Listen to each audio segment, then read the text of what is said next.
আসসালামু আলাইকুম ভিউয়ার্স, শিবন ইলেকট্রিকা থেকে আবার আসলাম একটা ভিডিও নিয়ে আপনাদের সামনে। আমার সামনে একটা দেখতে পাচ্ছেন অটো গাড়ির চার্জার, কিন্তু আসলে এটা অটো গাড়ির চার্জার না।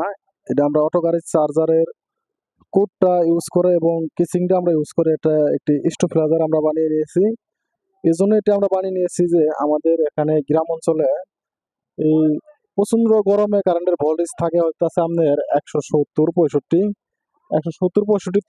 এই যে এই ধরনের যে আমাদের গাড়িগুলো আছে, এই যে আপনার পাউডার 5 ব্যাটারিতে যে আপনাদের ভ্যান বডি গাড়িগুলো আমরা যে বানিয়ে থাকি, এটা কিন্তু আপনার 190 ভোল্টেজ ছাড়া এই চার্জার গুলো চালু হয় না এবং কি গাড়ি চার্জ হয় না। এই জন্য আমরা এরকম স্টেবিলাইজার আমরা বানিয়ে থাকি।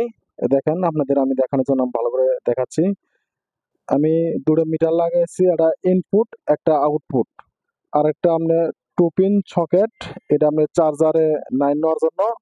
আর আমাদের মেন যে জিনিসটা, এটা হচ্ছে আপনাদের যে স্টেবিলাইজারের যে আমরা অ্যাডাপ্টর বলি, এই অ্যাডাপ্টরটা এটা একটা 60 ভোল্ট চার্জারের কোর।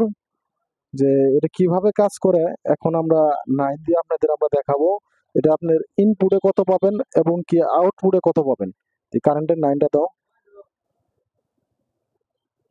দেখেন কারেন্টের নাইন দেওয়া হচ্ছে, এই যে দেওয়া শেষ। দেখেন আপনার সবুজটা যেটা, এটা হইতেছে আপনার ইনপুট।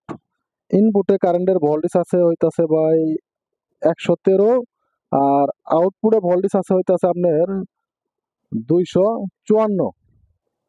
254 ভোল্টেজ আছে আপনার আউটপুটে, আর ইনপুটে ভোল্টেজ আছে হলো আপনার 213। যারা 5 ব্যাটারির গাড়ি বানিয়ে থাকেন তারা অবশ্য জানেন যে এই 60 ভোল্টের পাউডারের যে চার্জারটা, এটা কম ভোল্টেজে চার্জার বন্ধ হয়ে থাকে, চালু হয় না। সে সকল মেগার ভাইদের উদ্দেশ্য বলতেছি, আপনাদের কাছে যদি এরকম ধরনের কোনো ড্রাইভার যায় যে বলে যে ভাই আমার এই চার্জার দিয়ে কম ভোল্টেজে আমার চার্জার চালু হয় না, এটা ভাই করণীয় কি? এটা ভাই একটা সহজ একটা পদ্ধতি। যে সকল মেগার ভাইরা টেকনিশিয়ান যারা আছেন তারা অবশ্য বুঝেন যে বলে চার্জারের যদি কুর যদি আপনার 7 কেজি বা অথবা 6 কেজি হয়, যদি আপনি 19 নম্বর তার যদি আপনি 600 বা 700 গ্রাম যদি আপনি ইউজ করেন, প্রথমে আপনার যে লোকটা হবে যে আপনার কারেন্টের যে প্রথম যে লোকটা হবে চার্জারের মতো আপনি 250 অথবা আপনার 260 পেজ দেওয়ার পরে মাঝখানে চার্জারের মতো একটা আপনি চার্জারের চ্যানেলের মতো লক উড়াই নেবেন।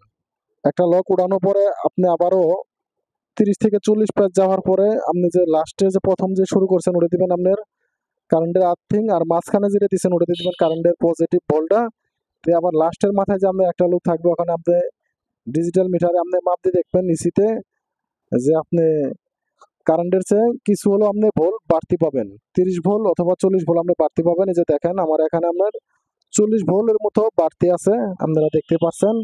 যে সকল মেগার ভাইরা এরকম স্টেবিলাইজার বানাতে ইচ্ছুক, ইনশাল্লাহ আমাদের সাথে যোগাযোগ করলে আমাদের ট্রেনে আপনি সাজেশনে স্টেবিলাইজার বানাতে পারেন।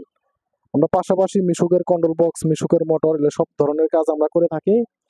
এই যে ওই গাড়িটার আপনার 5 ব্যাটারি খরচ ভাবে বানানো, ডাটা মোটর কন্ট্রোল বক্স দিয়ে 5 ব্যাটারি, ওই গাড়িটার এটা আপনার স্টেবিলাইজার বানানো হয়েছে।